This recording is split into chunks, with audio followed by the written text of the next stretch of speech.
Jadi pada waktu itulah tuan-puan, saya kira-kira anything happen macam mana isteri dan anak-anak saya. Okay. Macam mana isteri dan anak-anak saya. Saya pun kira-kira. Okey. Waktu tu saya fikir berapa banyak saya kena kerja cari duit sampai saya tak kerja saya pun ada duit. Okey, saya nak bekerja cari duit sampai saya tak perlu lagi bekerja cari duit. Faham Bekerja cari duit sampai duit tu cukup, saya tak perlu bekerja lagi. Saya fikir, saya cuba buat kira-kira lah. Okay. Duit dividen SB atau tabung haji average 5%. Saya kira-kira kalaulah saya dapat duit 5,000 sebulan tapi tak perlu bekerja.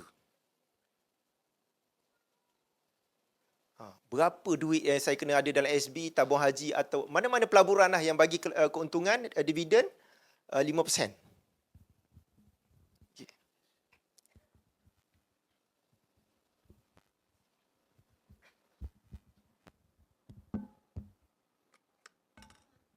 Okay. Okey.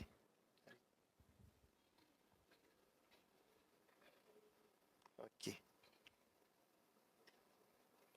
Terima kasih komiti bagi tepukan tuan-puan. Menariklah ni buat macam ni. Kata saya biasa pakai whiteboard. Whiteboard orang belakang tak nampak. Menarik macam ni. Okey. Saya kira-kira saya nak dapat 5,000 sebulan. Okey. Kalau 12 bulan saya kena ada 60,000. Okay. Kalau dividen SB tambah haji bagi 5%, tuan cuba kira 60,000 bahagi dengan 0.05. Cuba ambil kalkulator. Kita sama-sama kira. Saya nak tahu berapa banyak duit yang saya kena ada. Supaya saya tak kerja pun saya boleh dapat 5,000 sebulan.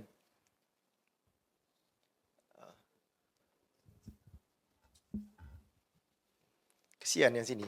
Saya kena belakang. Komiti minta tolong tarik sikit. Belakang sikit, kesian.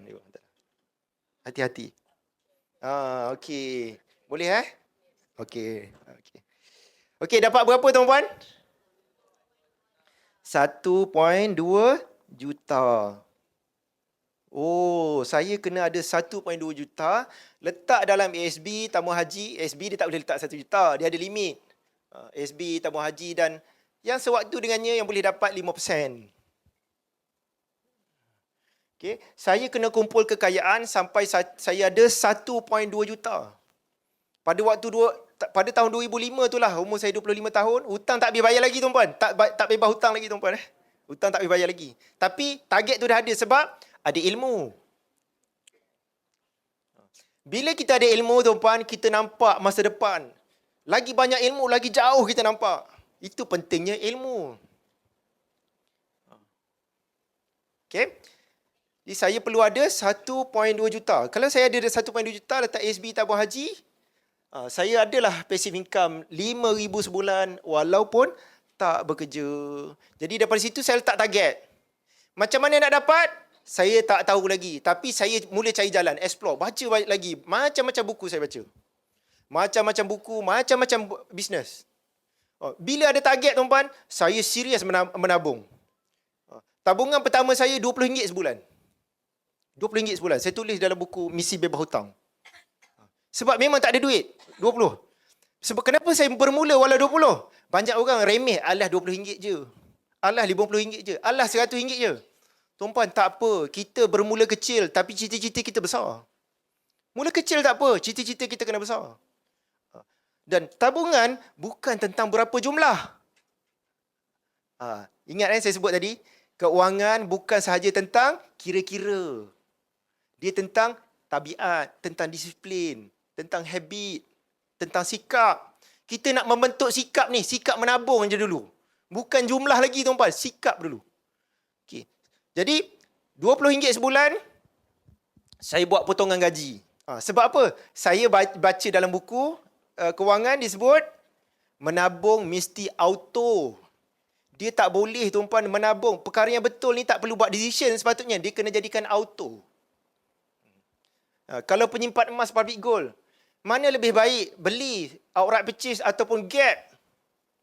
Pada saya gap lagi bagus. Sebab Kita tak terganggu dengan emosi nak naik turun harga emas. Kita based on budget.